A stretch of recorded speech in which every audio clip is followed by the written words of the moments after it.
Hello, everybody, and welcome to the White Hatter YouTube News Show. I'm Brandon. I'm Darren. Let's get into some news topics, shall we? In the news. First news topic from last week that we thought is of interest to talk about is TikTok is testing mini games ahead of major gaming push. It doesn't surprise me. I mean, they have to do something in order to retain and attract new clients, right? New customers.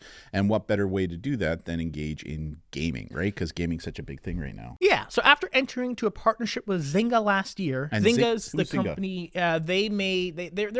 They're predominant for growing in the Facebook era with Farmville. and Farmville, Cityville and those Yeah, type of games. I think they had Words with Friends as well, Zynga. Yeah. So those kind of games. Last year, TikTok was testing a pair of mobile games on its platform in Vietnam, of all places, and it could soon move to enable games across its platform worldwide in a major gaming push, which I guess makes sense given gaming is probably one of the leading forms of entertainment. The question is, does that make sense? On their platform, yeah. I don't know. Like, Yeah. Zynga isn't necessarily known for AAA high fidelity experience games. No. So, and they did promote, I think in the statement, they were looking for features and integrations to their platform. Obviously, the games would be ad supported. Obviously. And I don't know. I mean, It's going to be interesting. I mean, like it or not, TikTok is now bleeding off customers, right? So they need to find some way to retain Are they? them. I think so. And the reason I'm saying that is because there's all kinds of, you look at Instagram Shorts. There's a variety of the big players now that are kind of adapting the same type of modalities of TikTok. And then you got TikTok knockoffs like Clapper right now, which is basically a TikTok knockoff. It's identical in every way when you go to it, but I don't think it has the same type of AI algorithms and security and all that kind of stuff. So you got more freedom on, say, Clapper than you do TikTok. What's kind of funny is parents that are banning their kids off of TikTok, the kids are going, yeah, I'll go over to Clapper, because parents have no idea what Clapper is. Or a lot of creators just cross promote their content. Exactly. People post short, long form video, like vertical video on YouTube Shorts and TikTok. Yeah. We kind of do that, right? We do it at times.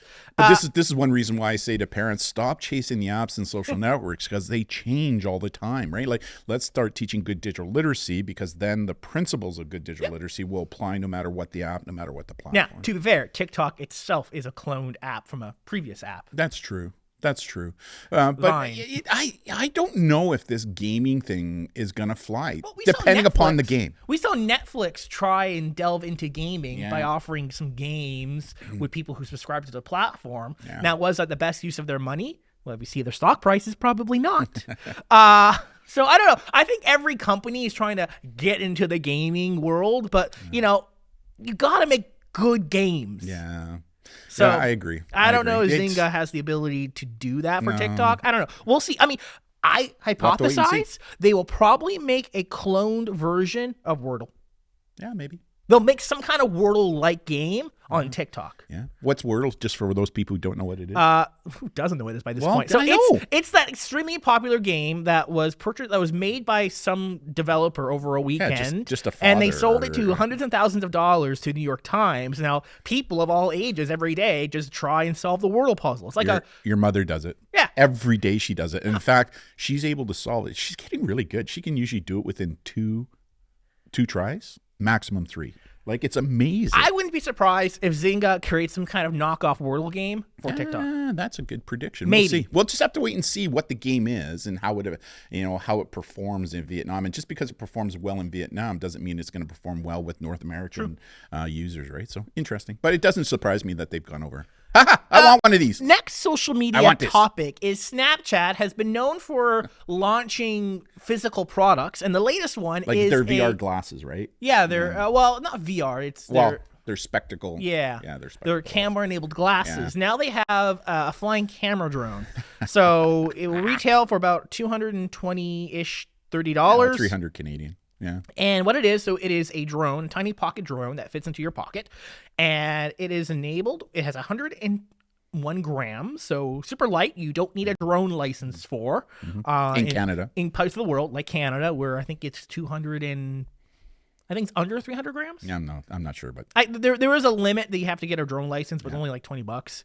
Has a swappable battery. It can, on a full charge, can get you about 5 to 8 flights, which can range to about 10 to 20 seconds. which is about a minute in total, Yeah. roughly. And the batteries extra cost $20 for an extra batteries, and it is a 12 megapixel sensor. Get you up to 100 videos and 1,000 photos on its built-in 16 gigabyte drive. I mean, what's interesting about Snapchat has always been about the visual, right? When you think about it, being ephemeral, it's being about the visual. Really, and the text. best way to get that? No, though? but I think it's their way to wade into the visual technology, because everything today has a camera. Laptops, desktops, phones, jewelry, sunglasses. Think about the Meta's new Ray-Bans now, and Spectacle has their own. So this is a portable type where it allows them. Because what's really kind of cool with this is that this drone comes with a smaller, I want to say IR, but it's not. It goes into your pocket. So as soon as you launch it, you start to move. The drone actually follows you to record it for only like 20 seconds to a minute. I get that. I mean, there's some other drones out there that do this, right? so this one has a front camera and a bottom camera, Yeah. which can get you some cool shots. It doesn't record audio though. Yeah, okay.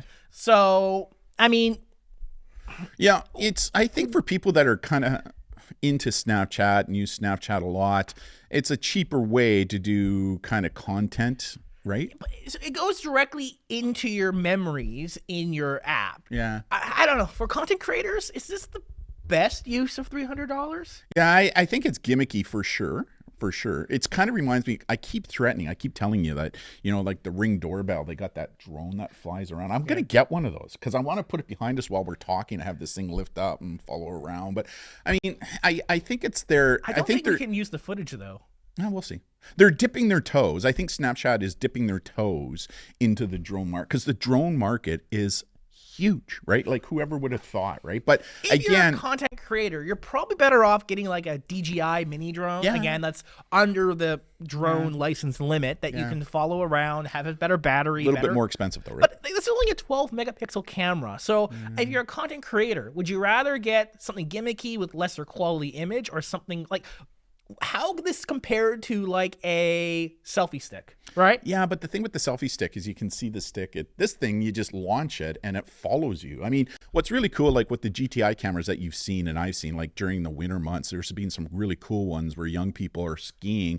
They throw their GTI up, and it also has the remote capability, and they're skiing down a hill. And this camera is so cool, but this would only last for about a minute, right? Where the GTI cameras can last, 15, 20, 30 minutes, depending upon the type of drone that you're using, right? So, I mean, it's gimmicky. It'll be interesting to see if this thing takes off.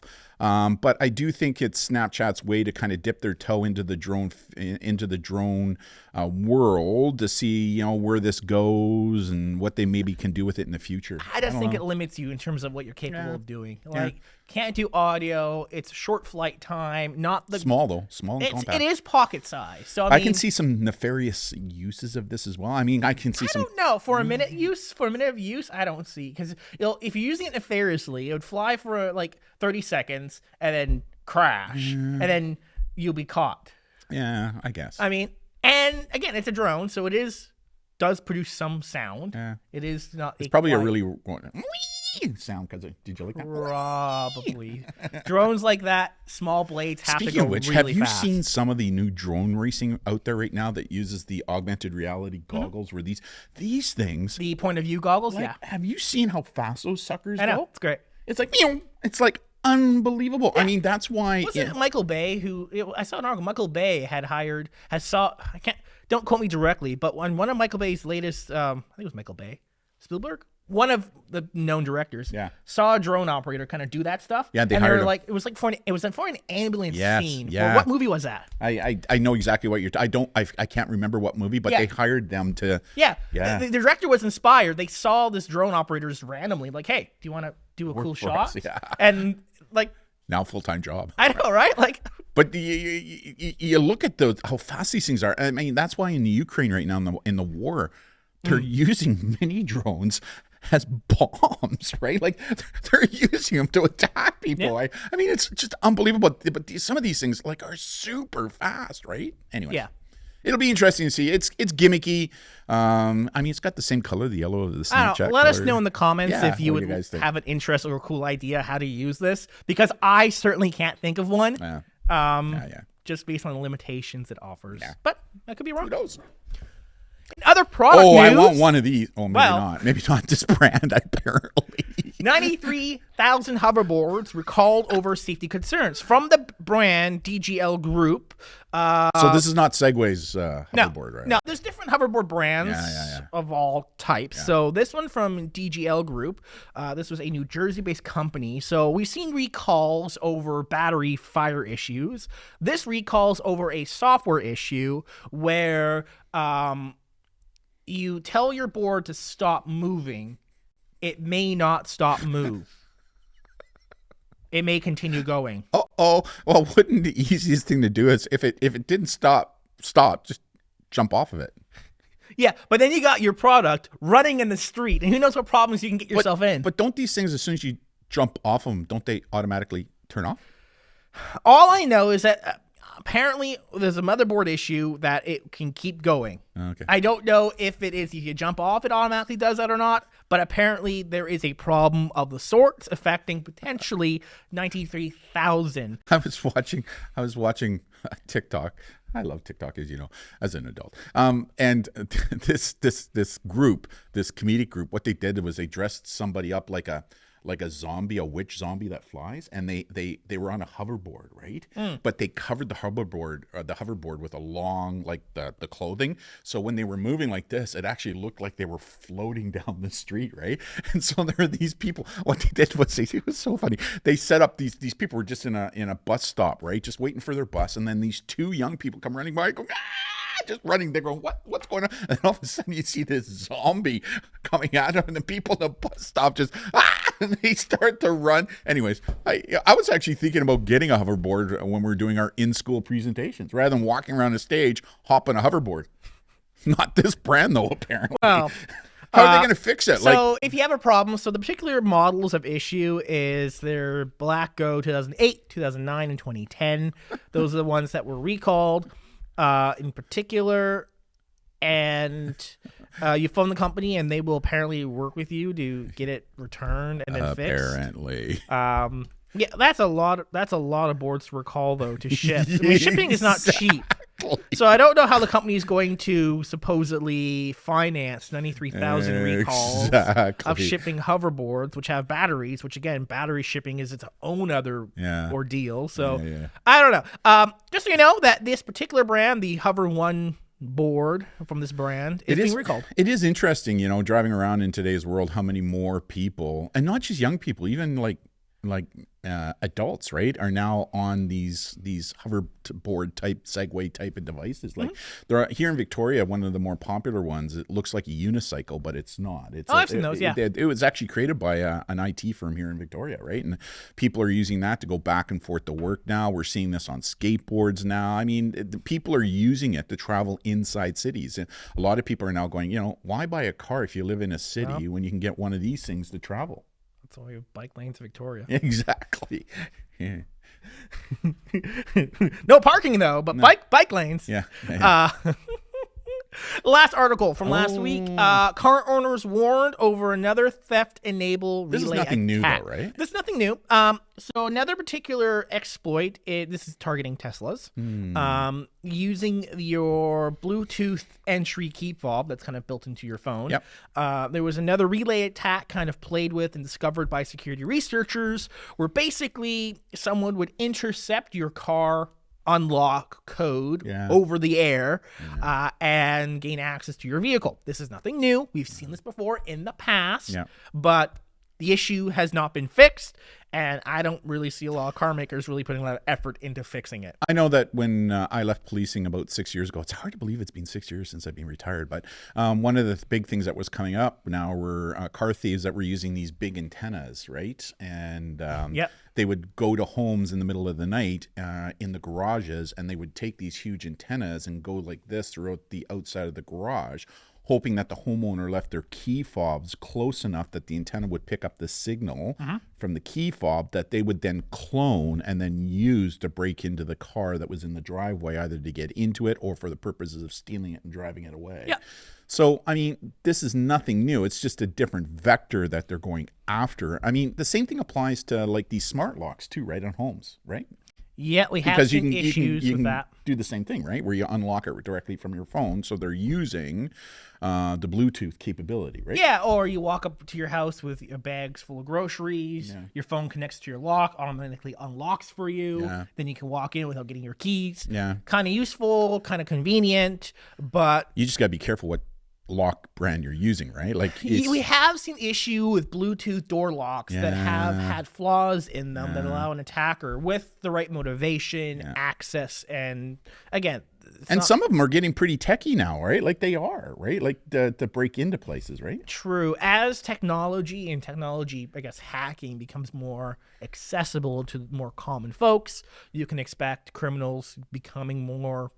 But it seems like a lot of these locks that are being attacked that are Bluetooth based, a lot of them are the cheaper brand locks, maybe coming from companies. Sometimes. Countries, right? That knockoff, cheaper, smart security systems have been known in the past to have more problems.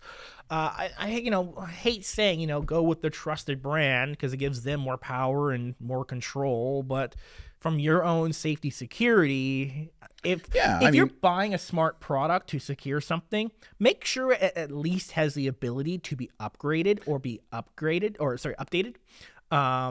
If there's an issue, it can be fixed. If I was looking to buy a home lock that uses either Bluetooth or another technology, and I've got one that is being sold by Slag Locks compared to something no name from China, I think I'm going with the one from Slag Locks that is well known. They do their research and put as much safety and security into their system. If a trusted brand has a major security issue, they do have a lot of money in their PR marketing fix the problem budget to kind of make their brand sustained over time. So if there is an issue, they will dump money into fixing the issue, usually. I do think, this is another really good example where with the convenience of technology comes vulnerability.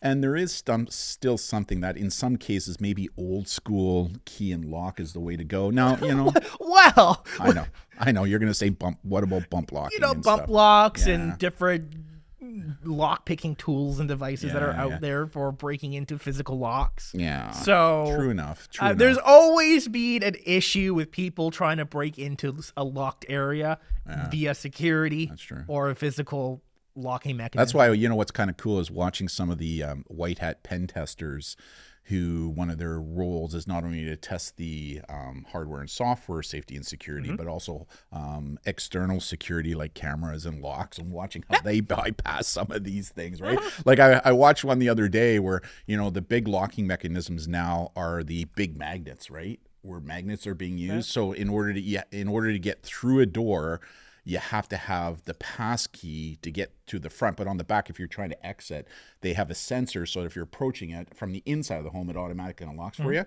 Well, what they did is so smart. They actually took a coat hanger and they put a piece of like cloth on the end of it, put it underneath the door and did this underneath the door. Well, guess what? The sensor on the other side of the door picked up the movement. Open sesame, open a company, and they go, right? Like, so like a $2 bypass. Coat hanger and a dirty rag.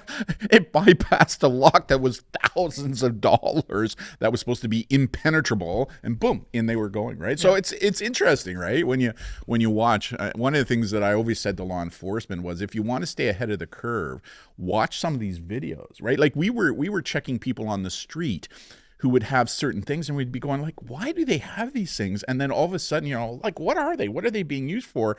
And then you went to YouTube, and all of a sudden, poof, that's why they have them. It's like, wow, right? So anyways, interesting, right? Interesting. Anyway, so those are the news stories for the week. Interesting.